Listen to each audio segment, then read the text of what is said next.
Hello student, welcome to VEC studies. आज हम करेंगे क्वेश्चन नंबर 3 का first part, exercise 3.2 class 10th। Okay, देखो स्टार्ट करते हैं। From the pair of linear equation for the following problems and find their solution by a substitution method. Substitution method हम already discuss कर चुके हैं और इसके हमने फर्स्ट और सेकंड क्वेश्चन भी कर रखे हैं, तो आप वीडियो देख सकते हो।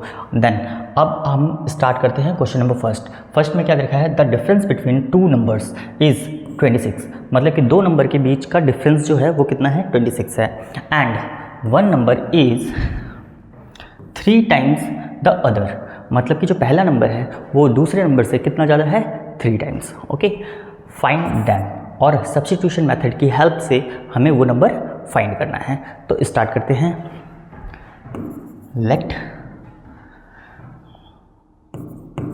the number be x and y। अब बच्चे यहाँ पर क्या है, डिफरेंस दे रखा है, तो मतलब कि यहाँ पर दो नंबर हमने क्या मान लिया, x और y मान लिया। तो इसमें से किसी एक को हमें क्या करना पड़ेगा, ग्रेटर मानना पड़ेगा। मान लेते हैं हम x जो है वो y से ग्रेटर है। ओके, यहाँ पर अब क्वेश्चन के अकॉर्डिंग चलते हैं, अकॉर्डिंग टू क्वेश्चन। तो यहाँ पर क्या आ जाएगा बच्चे, difference between two numbers, difference between two numbers, तो मतलब कि दोनों के बीच का डिफरेंस का मतलब होता है बच्चे यहाँ पर माइनस। ओके, तो यहाँ पर क्या हो जाएगा, x minus of y is equal to 26, क्योंकि बड़े नंबर में से छोटा नंबर अगर माइनस करें तो वो कितना आना चाहिए, 26 आना चाहिए, और हमने बड़े नंबर को क्या माना है, x माना है। ओके, तो ये हमारा फर्स्ट इक्वेशन डन। अब बच्चे सेकंड क्या रखा है, one number is 3 times the other, मतलब क्या, जो बड़ा नंबर है, जो ग्रेटर है, वो हमारा y से कितना ज़्यादा है, 3 टाइम्स ज़्यादा है। तो यहाँ पर क्या बन जाएगा, x इक्वल टू वाई। अब ये दोनों इक्वल कब होंगे, ये ऑलरेडी 3 टाइम्स ज़्यादा है, तो हमें 3 से मल्टीप्लाई करनी पड़ेगी, तब ये दोनों आपस में बराबर हो जाएंगे। तो ये हमारा सेकेंड इक्वेशन हो जाएगा।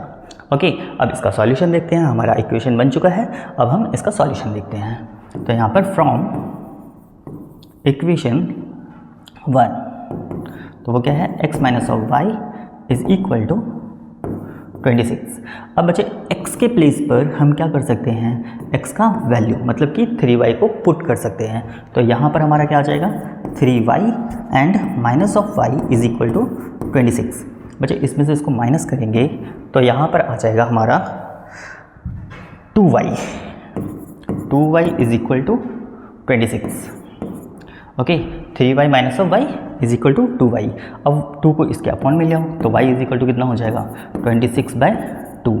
इससे इसको कट करेंगे तो y इज इक्वल टू 13। तो मतलब कि y का वैल्यू हमें पता चल गया कितना है, 13। अब हम x का वैल्यू देखते हैं। अब x के वैल्यू के लिए क्या करेंगे, y की वैल्यू इन दोनों में से किसी में भी पुट कर दो। Okay, putting y in equation, मैं रखूँगा 2 में क्योंकि उसमें इजी है इसलिए, और यहाँ पर इक्वेशन 2, तो मतलब कि x is equal to 3y। तो बच्चे x is equal to 3 into y का वैल्यू 13, तो x इज इक्वल टू 13 दिया 39, 39। तो हमारा x और y कितने आ गए, x हमारा 13, y इज इक्वल टू 39। और बच्चे इसको क्रॉस चेक करने के लिए क्या कर सकते हैं हम, जैसे कि यहाँ पर दो नंबर का डिफरेंस दे रखा था, इसमें से इसको माइनस करो, देखो पता चल जाएगा कितना आ रहा है, 26 आ रहा है या नहीं आ रहा, बिल्कुल आ रहा है।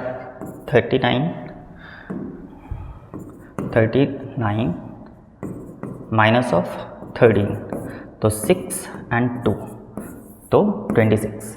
तो मतलब कि ये हमारा फर्स्ट पार्ट कंप्लीट होता है। अब हम सेकंड की तरफ चलते हैं, सेकंड पार्ट पर।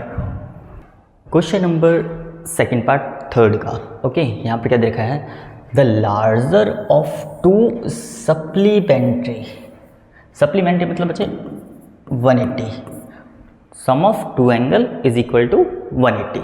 Okay, supplementary angles exceed the smaller by 18 degree, मतलब कि जो लार्जर एंगल है वो स्मॉलर से कितना ज़्यादा है, 18 डिग्री ज़्यादा है। ओके, तो मतलब कि यहाँ पर फर्स्ट इक्वेशन तो सप्लीमेंट्री के अकॉर्डिंग बन जाएगा, मतलब कि लेट कर लेते हैं हम लार्जर एंगल को x और स्मॉलर को y से, और दोनों का सम जो होगा वो 180 डिग्री हो जाएगा। तो लेट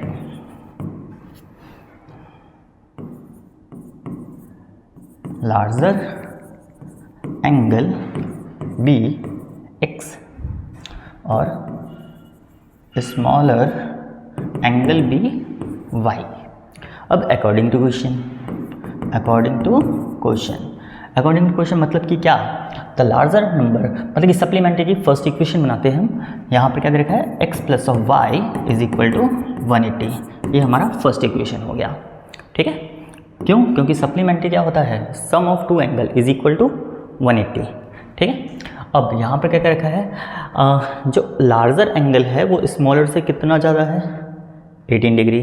तो मतलब यहाँ पर अगर मैं लार्जर में से माइनस कर दूँ स्मॉलर मतलब कि y, तो दोनों का डिफरेंस कितना आ जाएगा, 18 आ जाएगा। ये इक्वेशन सेकंड बन गया। ओके, तो हम यहाँ पर अब किसी एक से एक वेरिएबल की वैल्यू निकालेंगे, उसको हम दूसरे में पुट करेंगे, जो कि सब्स्टिट्यूशन का पार्ट होता है। तो जैसे कि इसको उठा के इधर ले आते हैं, पहले लिखते हैं फ्रॉम इक्वेशन 2, तो x minus of y is equal to 18। इसको इधर लाएंगे तो x is equal to 18 plus of y हो जाएगा। अब हम करेंगे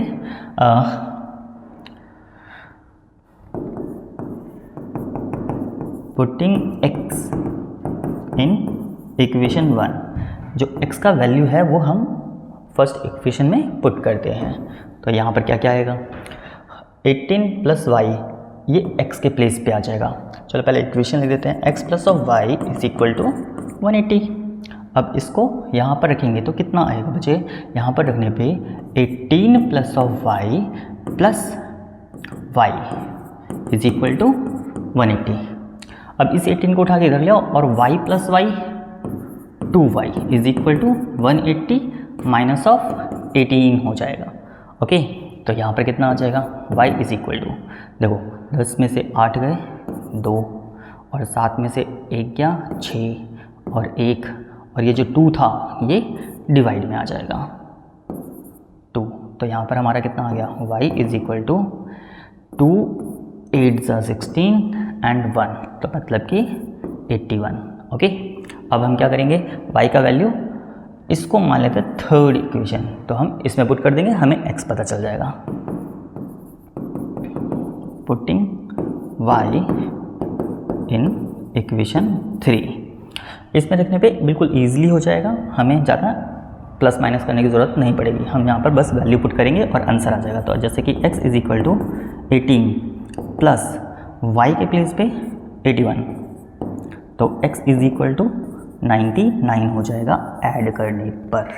तो मतलब कि larger angle is 99 and smaller angle is 81।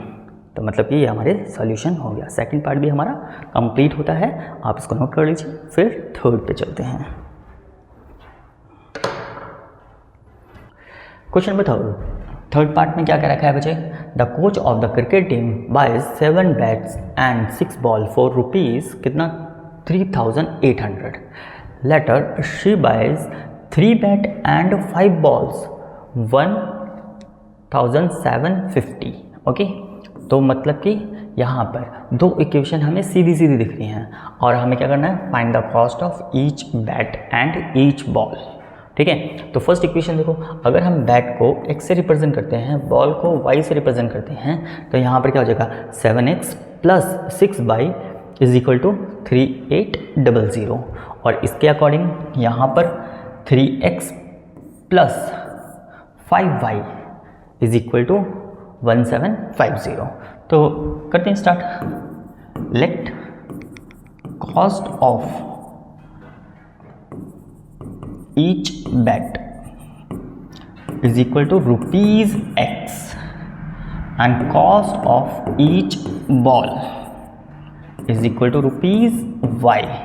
Okay, मतलब कि एक बैट की कीमत x रुपये, एक बॉल की कीमत y रुपीज़, और दोनों यहाँ पर खरीद रहे हैं 7 बैट और 6 बॉल, मतलब कि अकॉर्डिंग टू क्वेश्चन। तो बच्चे फर्स्ट आ जाएगा हमारे पास इक्वेशन इसके अकॉर्डिंग, तो यहाँ पे क्या हो जाएगा 7x plus of 6y is equal to, दोनों मिला के कितने में कितने रुपए खर्च करें, 3800। ये हमारा फर्स्ट इक्वेशन हो गया। अब सेकंड इक्वेशन क्या होगा, सेकंड इक्वेशन हमारा इससे आ जाएगा, ठीक है, यहाँ पर। तो यहाँ पर क्या दे रखा है, 3 बैट मतलब कि 3x plus 5 ball 5y is equal to, कितने रुपए खर्च करें दोनों मिला के, 1750। तो इक्वेशन 2 हो गया। अब बच्चे इसका सॉल्यूशन आप करोगे, अगर कोई प्रॉब्लम होता है तो आप कमेंट करके बताना, देन हम इसको भी सॉल्व करेंगे। करना आपको सब्स्टिट्यूशन मेथड से ही है, x एंड y की वैल्यू, तो उससे हमें पता चल जाएगा x एक बैट की कीमत क्या होगी और एक बॉल की कीमत क्या होगी y की वैल्यू से। ओके, तो हम इसको आपके लिए छोड़